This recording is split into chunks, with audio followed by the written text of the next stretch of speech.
Hello everyone, it's Alli here, and today I'm going to read you a story. I'm going to read you one of my favourite stories that I used to love reading my children when they were little, and it's called The Smartest Giant in Town by Donaldson and Alex Scheffler. And look, my friend Dave, he's come to listen too. Now before I start, I might need one of these. A tie. I'm going to put it on while I read the story. Now then, I think that makes me look very smart. So let's read about the smartest giant in town. George was a giant. He was the scruffiest giant in town. He always wore the same old brown sandals and the same old patched up gown. "I wish I wasn't the scruffiest giant in town," he said sadly. One day, George noticed a new shop. It was full of smart clothes. So he bought a smart shirt, a smart pair of trousers, a smart belt, a smart stripy tie, some smart socks with diamonds up the side, and a smart pair of shiny shoes. "Now I'm the smartest giant in town," he said proudly. George left his old clothes at the shop, and he was about to go home when he heard a sound. On the pavement stood a giraffe who was sniffling sadly. "What's the matter?" asked George. "It's my neck," said the giraffe. "It's so very long and so very cold. I wish I had a long, warm scarf." "Cheer up," said George, and he took off his stripy tie. "Mine's not stripy, but it's a tie." "It didn't match my socks anyway," he said, as he wound it round and round and round the giraffe's neck. It made a wonderful scarf. "Thank you," said the giraffe.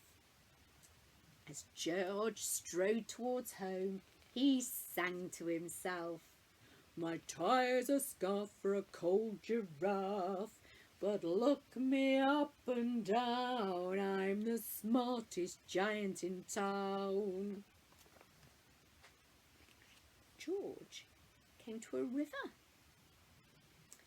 and on a boat stood a goat who was bleating loudly. "What's the matter?" asked George. "It's my sail," said the goat. "It blew away in the storm. I wish I had a strong new sail for my boat." "Cheer up," said George, and he took off his new white shirt. "It kept coming untucked anyway," he said, as he tied it to the mast of the goat's boat. It made a magnificent sail. "Thank you," said the goat. George strode on, singing to himself, "My tie's a scarf for a cold giraffe, my shirt's on a boat as a sail for a goat, but look me up and down, I'm the smartest giant in town." George came to a tiny ruined house. and beside the house stood a white mouse with lots of baby mice. They were all squeaking. "What's the matter?" asked George. "It's our house," squeaked the mother mouse. "It burnt down and now we have nowhere to live. I wish we had a nice new house." "Cheer up," said George, and he took off one of his shoes, one of his shiny shoes. "It was giving me blisters anyway," he said, as the mouse and her babies scrambled inside. The shoe made a perfect home for them. "Thank you," they squeaked. George had to hop along the road now, but he didn't mind. As he hopped, he sang to himself. "My tie's a scarf for a cold giraffe. My shirt's on a boat as a sail for a goat. My shoe is a house for a little white mouse. But look me up and down, I'm the smartest giant in town."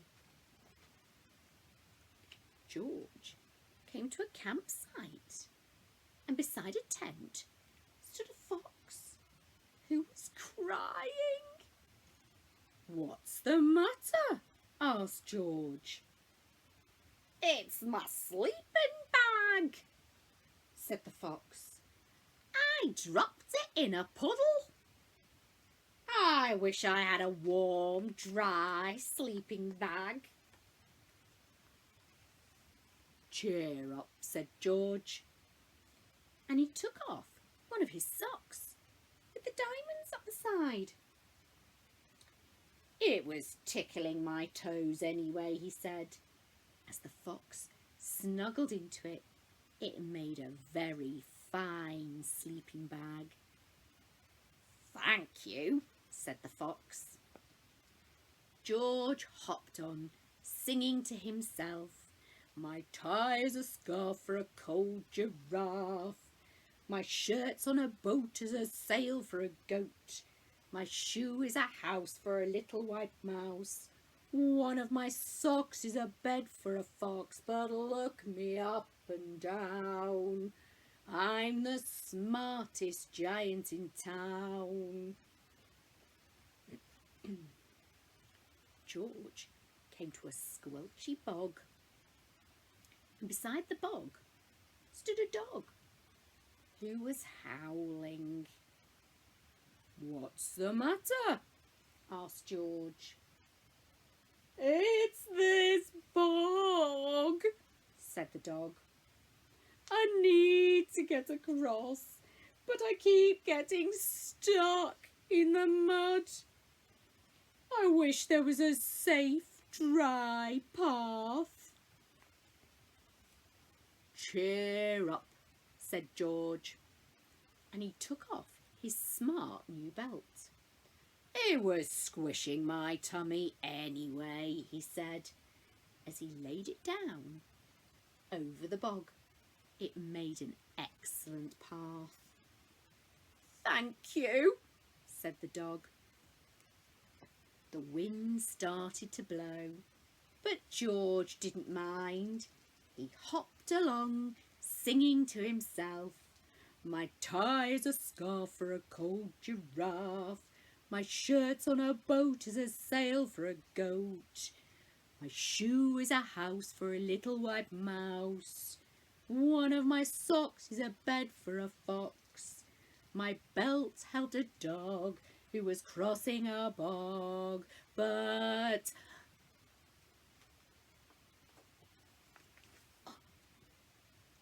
my trousers are falling down. I'm the coldest giant in town." Suddenly, George felt sad and shivery and not at all smart. He stood on one foot and thought, "I'll have to go back to the shop and buy some more clothes," he decided. He turned round and hopped all the way back to the shop. But when he got there, it was closed.